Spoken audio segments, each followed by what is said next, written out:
অস্ত্র ক্রয় ও গবেষণা খাতে বড় অঙ্কের ব্যয় বৃদ্ধি করেছে এশিয়ার দেশগুলো। বিশেষ করে দক্ষিণ পূর্ব এশিয়ার 6টি দেশ গত 2 বছরে প্রতিরক্ষা খাতে ব্যয় বাড়িয়েছে $270 কোটি।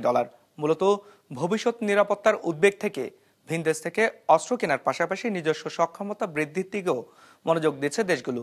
লন্ডন ভিত্তিক গবেষণা সংস্থা ইন্টারন্যাশনাল ইনস্টিটিউট ফর স্ট্র্যাটেজিক স্টাডিজের এক প্রতিবেদনে এই তথ্য উঠে এসেছে।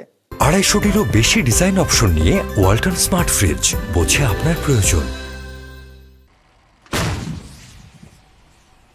বিশ্বব্যাপী যুদ্ধ, সংঘাত ও ভূরাজনৈতিক উত্তেজনা বাড়ায় প্রতিরক্ষা খাতে ব্যয় বাড়ছে। দক্ষিণ চীন সাগর ও তাইওয়ান প্রণালীর চলমান উত্তেজনার কারণে এশীয় দেশগুলোও সামরিক সক্ষমতা উন্নয়নে জোরে সোরে কাজ করছে।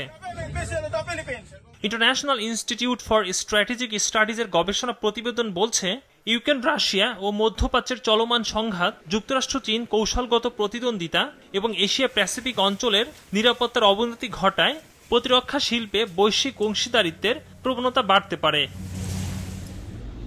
দক্ষিণ পূর্ব এশিয়ার 6টি দেশ Indonesia, Malaysia, Philippines, Singapore, Thailand ও ভিয়েতনাম গত 2 বছরে প্রতিরক্ষা খাতে বাড়তি $270 কোটি ব্যয় করেছে।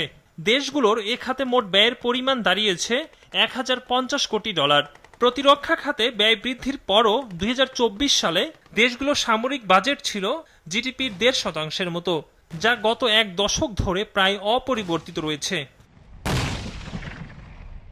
এদিকে সৌদি আরব ও সংযুক্ত আরব আমিরাতও প্রতিরক্ষা খাতে বড় অঙ্কের বিনিয়োগ বাড়িয়েছে। বিশেষ করে মার্কিন প্রেসিডেন্ট ডোনাল্ড ট্রাম্পের মধ্যপ্রাচ্য সফরে $1 ট্রিলিয়ন প্রতিরক্ষা চুক্তি করেছে এই অঞ্চলের দেশগুলো।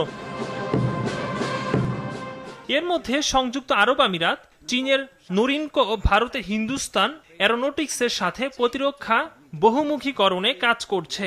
যদিও যৌথ অস্ত্র উৎপাদন সহজ নয়, এমনটা উল্লেখ করা হয় প্রতিবেদনে। উদাহরণ হিসেবে 2 দশক ধরে রাশিয়ার সাথে চলা ভারতের ব্রাহ্মাস সুপারসনিক ক্রুজ মিসাইল উৎপাদনের কথা বলা হয়। প্রশান্ত মহাসাগরীয় অঞ্চলের দেশগুলো এখনো আধুনিক সাবমেরিন, যুদ্ধবিমান, ড্রোন, ক্ষেপণাস্ত্র ও নজরদারি প্রযুক্তির মতো গুরুত্বপূর্ণ সামরিক সরঞ্জামের জন্য আমদানির উপর নির্ভরশীল বলেও উল্লেখ করা হয়েছে প্রতিবেদনে। ইকরামুল ইসলাম খান, বিজনেস রিপোর্ট, মাছরাঙ্গা টেলিভিশন।